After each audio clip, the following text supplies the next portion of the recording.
Today is Wednesday, November 24th. We're sharing what you need to know if you're planning to travel for the Thanksgiving holiday, from the best times to drive to the expected weather and much more, and why gas prices might drop by Christmas and why that's controversial.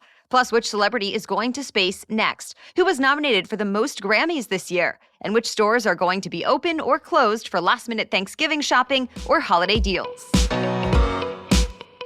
Welcome to The Newsworthy. All the day's news in around 10 minutes. Fast, fair, fun, and on the go. I'm Erica Mandy. Thanks so much for being here. You ready? Let's do this.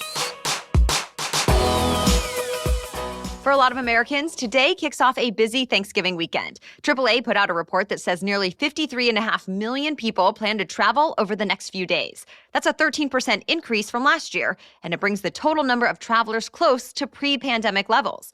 But that means you can expect to see a lot of long lines at airports, traffic on the roads, and train tickets sold out. If you plan on flying, TSA has one suggestion: get to the airport early. Security lines could take longer than usual to get through. You might also notice full parking garages and extra busy gate agents.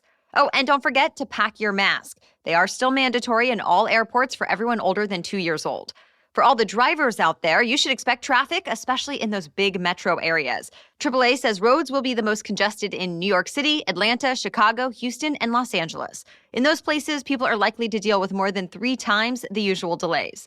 But if you want to avoid some of that traffic, AAA and INRIX Analytics came up with some of the best times to travel. Today, that's after 9 o'clock p.m. local time. And for the next 4 days, it's probably best to get on the road by 11 a.m. at the latest. And don't forget to check the weather forecast. Most Americans are getting pretty lucky with mild weather today, but there could be some snow in the Rocky Mountain states like Colorado, Wyoming, and Montana. And a lot of the country, from Texas to Maine, will likely get rain on Thanksgiving tomorrow. The Pacific Northwest is also in for off-and-on rain all weekend.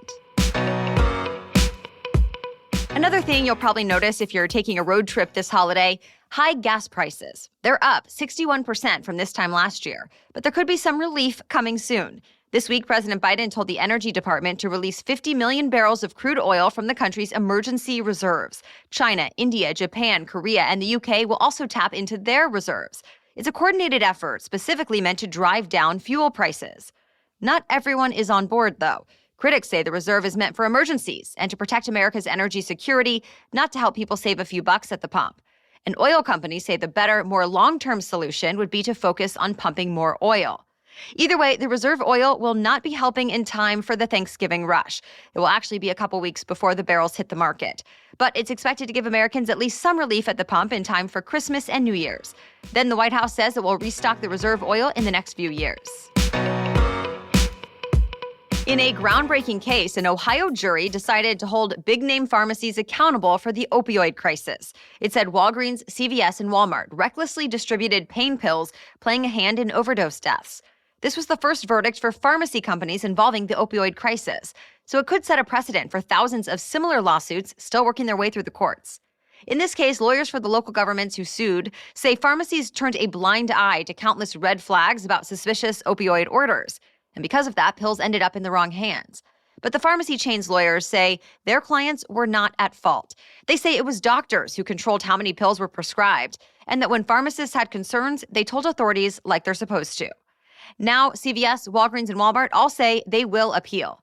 If the verdict does stand, a judge will decide how much the pharmacies will have to pay. Remember that far-right rally in Charlottesville, Virginia that turned violent? It happened in 2017, but just this week, a jury decided the organizers are responsible for counter-protesters getting hurt. To recap, hundreds of members of white nationalist, neo-Nazi, and militia groups from around the U.S. came together that weekend for a torchlight march and so-called Unite the Right event. Counter-protesters showed up too, and they clashed with those groups. Dozens of people were hurt, and one woman died when a self-described neo-Nazi drove into a crowd. Well, several people who got hurt that weekend sued, saying they suffered physical or emotional trauma because of what the organizers had planned. But those organizers argued they had a legal permit for their rally, and they blamed the deadly violence solely on the driver who hit people with his car. But in this civil case, jurors sided with the counter-protesters, saying the organizers did conspire to commit violence. So those who sued should get about $26 million in damages. A man who spent more than 4 decades in prison for crimes he didn't commit is going to be home for Thanksgiving. A judge exonerated Kevin Strickland this week. And with that, he walked out of prison for the first time in 43 years. That makes this one of the longest wrongful conviction cases in American history. Strickland was 18 when he and 3 other people were arrested for a deadly shooting in Kansas City, Missouri. Just months later, 2 of those men who admitted to the shooting swore Strickland was not with them. And years later, the one witness who testified against Strickland at his trial recanted her testimony, saying she felt pressured by detectives and believed she sent the wrong person to prison. So prosecutors started reviewing Strickland's conviction. And even though the Missouri Attorney General's office insisted he got a fair trial, a judge sided with Strickland. And now that he's a free man, Strickland says he has 2 things he needs to see: his mother's grave, since she died a few months ago, and then the ocean, which he's never seen before, at least not in person. More news is just ahead, but first, a quick break for our sponsor. While we want to believe the holidays are a joyous time, that's not always the case. It can be a difficult season for many people, from just the stress of managing everything holiday-related, to strained family relationships, to missing loved ones no longer with us. Whether it feels big or small, there's no reason you need to deal with it alone. BetterHelp wants to help. BetterHelp will assess your needs and match you with your own licensed professional therapist. They have counselors who are specialized in stress, anxiety, grief, relationships, and much more. And if you're ever not happy with yours, just change counselors anytime until you find the right fit.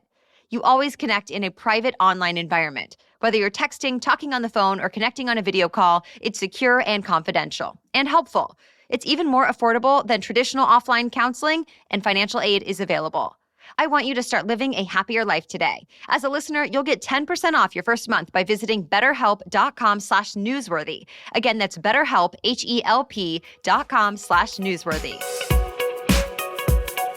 Samsung just announced its largest U.S. investment ever, a new $17 billion chip-making facility, as in the computer chips or semiconductors that help power everything from smartphones to game consoles to cars. There's been a global shortage of these chips, so now more manufacturers are investing a lot of money to try to deal with this. And Samsung is joining the list. Yes, Samsung is not only the largest maker of electronic devices, it's also the world's largest chip maker by revenue. And while the company is based in South Korea, the new plant will be in Taylor, Texas. It's just outside Austin. The new location is expected to create as many as 10,000 construction jobs, and then Samsung says the facility itself will create about 2,000 high-tech jobs. Construction is set to start early next year. A first-of-its-kind mission launched this morning with the hopes of answering this question: can NASA save humanity by nudging an asteroid out of the way if it were headed straight for Earth? It's called the DART mission, short for Double Asteroid Redirection Test. And it means NASA will crash a spacecraft into an asteroid on purpose. Of course, the asteroid is not actually a threat to Earth right now, since this is just a test. Now that the DART spacecraft has launched, it'll spend nearly a year traveling to an asteroid system more than 6.5 million miles away before crashing into its target at a speed of 15,000 miles per hour. Then it's wait and see. Will the collision slightly deflect the space rock as expected? A smaller spacecraft will be along for the ride to hang back and take photos. Good Morning America co-host and NFL Hall of Famer Michael Strahan is going to the edge of space next month. Yep, he's catching a free ride on a Blue Origin flight, which is the rocket company Jeff Bezos founded. And Strahan will not be going up alone. This flight will mark the first time Blue Origin will have a full flight. All 6 seats will be filled. The daughter of the first American in space and the 5th man on the moon is going up for free, too, along with 4 paying passengers. Laura Shepard Churchley is the daughter of Alan Shepard, and the Blue Origin spacecraft they'll be on, the New Shepard, is named after him. The flight itself will only last 10 minutes, but it's enough to give them the experience of weightlessness for part of it. The mission is set for December 9th. Some of the most popular musicians in the world were nominated for Grammys this week. The nominations came out yesterday, and already a lot of people are debating who's most deserving of the awards and who got snubbed. Jazz and R&B artist Jon Batiste scored the most nominations, 11. Other top nominees include Justin Bieber, Her, and Doja Cat. They each got 8 nods. Billie Eilish and Olivia Rodrigo got 7 nods each. It's also worth noting rapper Jay-Z was nominated for 3 awards, making him the most Grammy-nominated artist in history. He's now been nominated for a total of 83 Grammys throughout his career, and he's won 23 of them. The 64th Annual Grammy Awards will air Monday, January 31st on CBS. Macys' iconic Thanksgiving Day parade is back this year. Last year's parade was not really a parade because of the pandemic. The route was just one block, not as many people were allowed to take part, and the public was not allowed to watch in person. But this year, most things are back to normal, with a 2.5-mile route, 15 giant character balloons, 28 floats, and large crowds. Yes, people can come watch again this year, and as usual, you can watch on TV too. NBC is the official broadcaster of the event. Well, this Friday is Native American Heritage Day. The holiday is meant to encourage all Americans to honor the rich culture, tradition, and history of Native Americans. That said, some Native Americans say the holiday takes a backseat to Thanksgiving and competes with Black Friday. But others call it a good first step and encourage people to observe the holiday, hoping it becomes more widely recognized. And that's it for the main news today, but now it's time for Work Wednesday, when we break down one interesting career or work-related news story every Wednesday. But first, let's take a quick break to thank our sponsor. The holidays are all about coming together with loved ones and taking an active role in creating the magic of the season. Yes, you could buy things like ornaments, for example, but isn't building your own so much more fun and rewarding? This year, KiwiCo wants to invite you and your family to make the holidays a little less prepackaged and a little more hands-on, all while learning a thing or two along the way. Our family has loved getting KiwiCo crates in the mail. We continue to get new, exciting, and high-quality toys that were chosen by the experts for my son's specific age and development. And I already have KiwiCo on my gift list for my niece, who is several years older than my son, and I know she will especially love getting mail that is just for her. She'll also love KiwiCo's real engineering, science, and art projects each month. This holiday, don't just teach kids how to buy. Teach them how to build. Give them a gift of a hands-on holiday with a KiwiCo subscription and celebrate a love for hands-on learning all year long.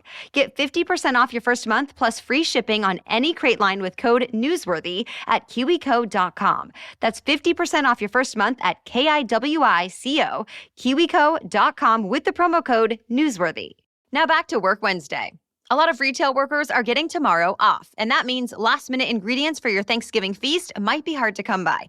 Walmart, Costco, and Trader Joe's will be closed, and Target says it's not just this year, it's going to keep its stores closed on Thanksgiving Day from now on. It's not just grocery stores either. Best Buy, Home Depot, Macys, Kohl's, Petco, and many more are shutting down for the holiday. So where can you go if you need something in a pinch? CVS, Walgreens, and Dollar General are among the stores that will be open. Some Whole Foods and Kroger stores will also be open, but it depends on the location. After Thanksgiving, Black Friday is still expected to be busy. Best Buy, Dick's Sporting Goods, and Kohl's are opening at 5 a.m., Macys will open at 6, and Target at 7. If you want to avoid the crowds, don't worry, most deals are available both in stores and online. All right, thank you so much for listening today. We are off tomorrow and Friday to enjoy Thanksgiving with our families, but we'll be back this weekend with a special edition Saturday episode. And of course, we'll have your next news roundup on Monday. Until then, have a great long holiday weekend.